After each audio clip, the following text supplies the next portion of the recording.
Hello కానమోకు కథావచనం మోహనవచనం పరిజ్ఞాన హితభాండం నిత్య చదువరి శ్రోతలకు ఆహ్వానం నమస్కారం. చదవదగునెవరు రాసిన తదుపరి చదివిన వెంటనే మరువక పలువురికి వినిపింపబూనిన అది ఏ పరిజ్ఞాన హితభాండమౌపో మహిళ మోహనవచనమై విరాజిల్లు. పరిజ్ఞాన హితభాండం లక్ష్యం ప్రతివారీ సమాచార హక్కు, తెలుసుకునే హక్కు సైతం జీవించే హక్కుతో సమానం.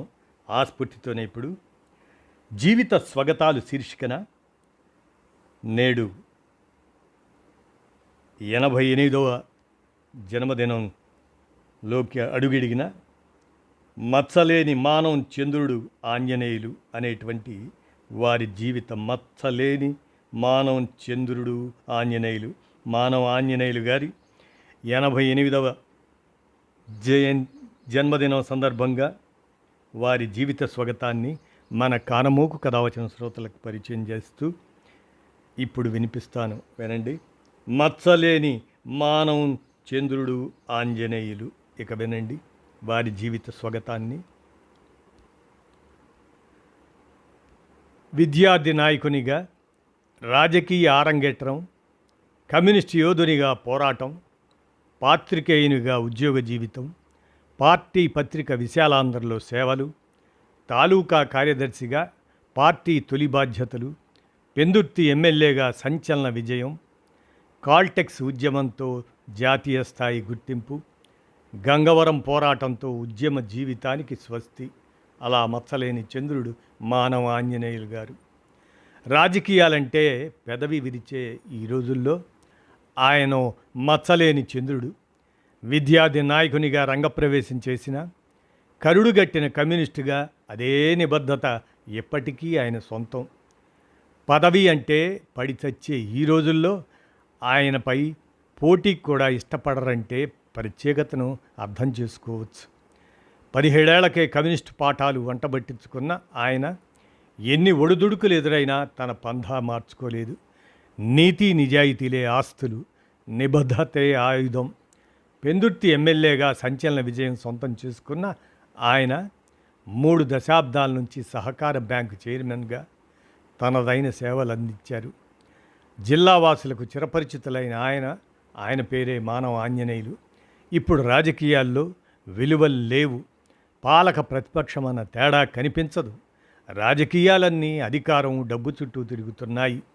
అధికారంలో ఎవరున్నా కార్పొరేట్ శక్తులదే పెత్తనం. ఒడిదుడుకులున్నా దేశంలో కమ్యూనిస్టుల పాత్ర ఎప్పటికీ ఉంటుంది అంటూ వారి జీవన ప్రస్థానాన్ని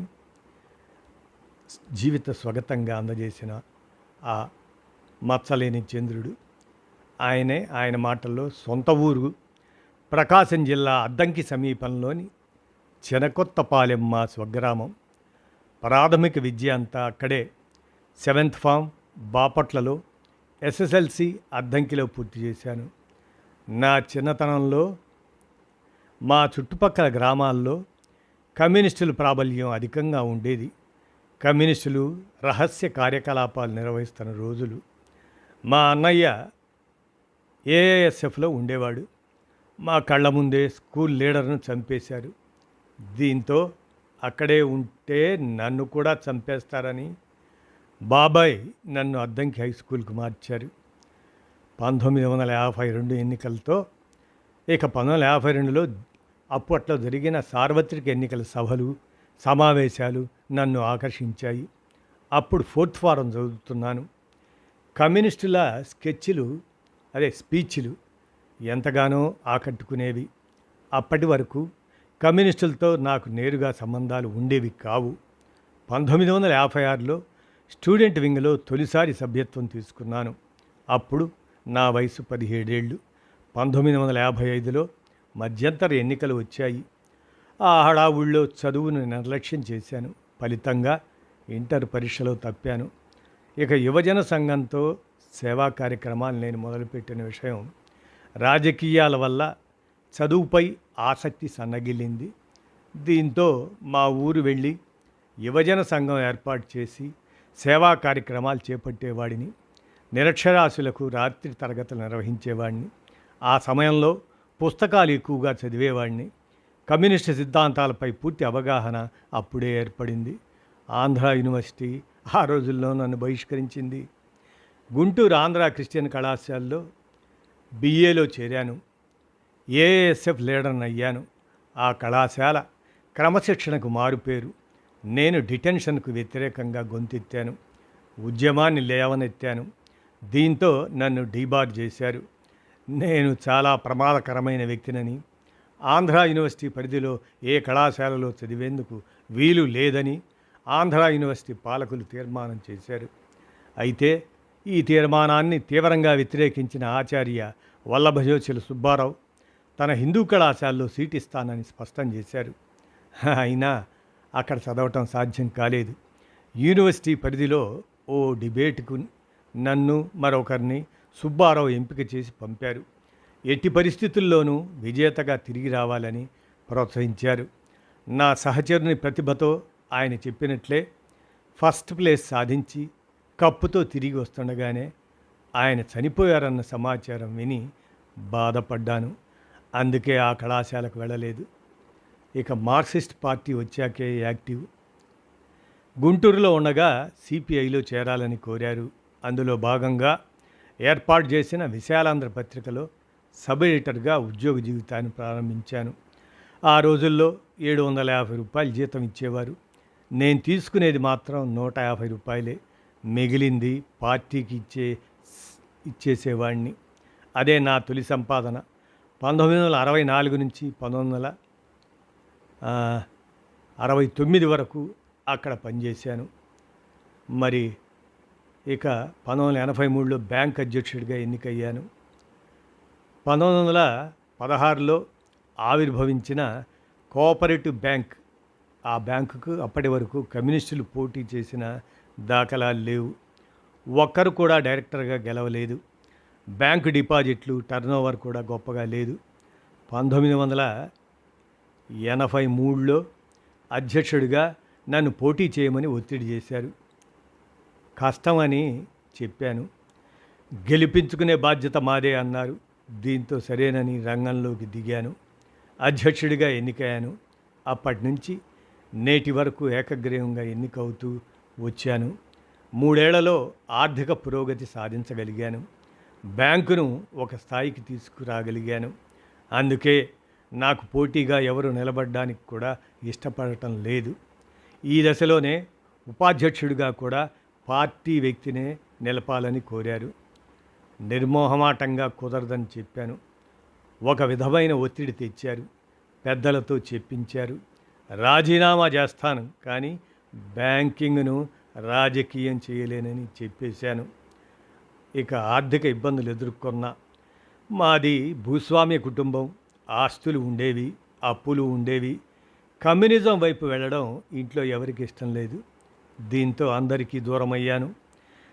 వివాహం తర్వాత 1969లో ఆస్తి పంచేయమని కోరాను. ఎవరూ స్పందించలేదు. అత్తమామలు ఆదుకునే స్థితిలో ఉన్నా వారు నన్ను పట్టించుకోలేదు. ఆర్థికంగా చాలా ఇబ్బందులు పడ్డాను. అలాగే రాజకీయంగా కూడా అసంతృప్తి ఉండేది. దీంతో తీవ్రమైన ఒత్తిడిని ఆ రోజుల్లో ఎదుర్కొన్నాను. 1969లో విశాఖ వచ్చే అసలు మామూలుగా విశాఖ వెళ్ళాలని పార్టీ నన్ను ఆదేశించడంతో 1969లో విశాఖలో అడుగుపెట్టాను. స్పెషల్ కరస్పాండెంట్గా నియమించింది. 3 ఏళ్ళు పనిచేశాక టౌన్ పార్టీ తాలూకా కార్యదర్శిగా బాధ్యతలు అప్పగించింది. అక్కడి నుంచి రాష్ట్ర కౌన్సిల్కు క్రమంగా ఎదిగాను. మరి గొప్పవాళ్ళ పరిచయం తృప్తినిచ్చింది నాకు. జాతీయ స్థాయి నాయకులతో పరిచయం ఎంతో సంతృప్తినిచ్చింది. కాల్టెక్స్ ఉద్యమాన్ని జాతీయ స్థాయికి తీసుకెళ్లాలని సూచించారు. అలా చేయడంలో సఫలీకృతం అయ్యాను. పెద్ద నాయకులతో చర్చలు, కలిసి పనిచేయటం ఎంతో ఆనందాన్ని ఇచ్చాయి. కుటుంబ సభ్యులు వాళ్ళు నాన్న వెంకట సుబ్బారావు, అమ్మ అంజమ్మ, భార్య పేరు లక్ష్మి, నాకు అబ్బాయి, 2 అమ్మాయిలు ప్రశాంతి, ప్రగతి. ఇద్దరూ విశాఖలోనే ఉంటున్నారు. నేను ఇప్పటికీ అద్దె ఇంటిలోనే నివాసం ఉంటున్నాను. ఉదయం 5 గంటలకు నిద్రలేస్తాను, సైక్లింగ్ చేస్తాను, 2-3 పేపర్లు తిరగేసి బయలుదేరి బ్యాంకుకి వస్తాను. 3-4 గంటలు అక్కడ పనిచేస్తాను. బ్యాంకు పనుల మీద ఇప్పటికీ తిరగాల్సి వస్తుంది. దీంతో చాలా అలసటగా అనిపిస్తూ ఉంటుంది. ఆరోగ్య సమస్యలు రావటంతో డైట్ కంట్రోల్ చేస్తున్నాను. ఇలా మరి మరక పడనీయలేదు నా జీవితంలో. 5 ఏళ్ల పాలనలో నియోజకవర్గానికి, ప్రజలకు నేను ఏం చేశానన్నది పక్కన పెడితే, ఎటువంటి అవినీతి ఆరోపణలు మరక లేకుండా బయటకు వచ్చాను. నాయకుడిగా ఈ విషయంలో నేను గర్వపడతాను. వ్యవస్థలో, రాజకీయాల్లో ఆ రోజుల్లోనూ అవినీతి ఉండేది. ఇప్పటితో పోలిస్తే కాస్త తక్కువ అంతే. చురుకుగా వ్యవహరించడంతో అప్పట్లో పార్టీ నన్ను వివిధ రాష్ట్రాలకు పంపేది. ఆ సమయంలో నిద్రాహారాలు కూడా ఉండేవి కావు. దీంతో ఆరోగ్యం దెబ్బతిన్నది. ఇక మరి శాసనసభ ఎన్నికల్లో సంచలనం. ఆ రోజుల్లో 1994 ఎన్నికల్లో పెందుర్తి నియోజకవర్గం నుంచి పోటీ చేయాలని పార్టీ నన్ను ఆదేశించింది. నాకు ఆసక్తి లేదని చెప్పేశాను. ఓడినా పర్వాలేదు, పోటీ చేయాల్సిందేనన్నారు. రాష్ట్రంలో అతిపెద్ద నియోజకవర్గాల్లో అప్పట్లో అది రెండోది. గెలుపు మాటకేమో కానీ కనీసం పోటీ ఇచ్చే స్థితిలో కూడా లేమని, నా దగ్గర పైసా కూడా లేదని పార్టీ పెద్దలకు వివరించాను. పార్టీయే 6 లక్షల విరాళాలు సేకరించింది. పోలింగ్కు 10 రోజుల ముందు పరిస్థితులు మార్పు వచ్చింది. ప్రజలు మా సమావేశాలకు భారీగా తరలిరావడంతో కొంత ఊపు వచ్చింది. అనూహ్యంగా విజయం సాధించాను. అంతేకాదు, పార్టీ ఇచ్చిన ఫండులో ₹1,50,000 మిగిల్చాను. అప్పటికప్పుడు తీసుకున్న నిర్ణయం నన్ను ఎమ్మెల్యేం చేసింది. నేను పలుమార్లు జైలుకి వెళ్ళాను. ఉద్యమాల్లో భాగంగా పలుమార్లు జైలు జీవితాన్ని గడిపాను. కాల్టెక్స్ కార్మికుల తరఫున చేసిన ఉద్యమం జాతీయ స్థాయి గుర్తింపు తెచ్చింది. నాపై 20 నుంచి 25 క్రిమినల్ కేసులు ఉండేవి. ఎక్కడ ఏం జరిగినా నన్ను అరెస్ట్ చేసేవారు. 10 నుంచి 12 సార్లు జైలుకి వెళ్ళాను. గరిష్టంగా 2.5 నెలలు జైలు జీవితం కూడా గడిపాను. పదే పదే కోర్టుకు హాజరవుతుండటంతో జడ్జి ఓసారి పోలీసులపై మండిపడ్డారు. ఆయన తప్ప మరొకరు మీకు దొరకరా అని ప్రశ్నించారు. అయితే అప్పట్లో కేసులన్నీ కొట్టేశారనుకోండి. గంగవరం పోర్టు ఉద్యమంలో భాగంగా ఒకసారి కోర్టులో స్పృహ తప్పి పడిపోయాను. దీంతో పార్టీ నాయకులు ఉద్యమాలకు దూరంగా ఉండాలని సూచించారు. అదే నా ఆఖరి ఉద్యమం కూడా అంటూ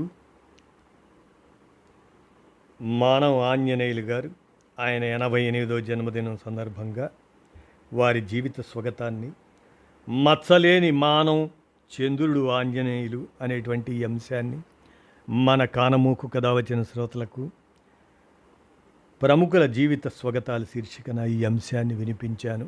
విన్నారుగా. ధన్యవాదాలు.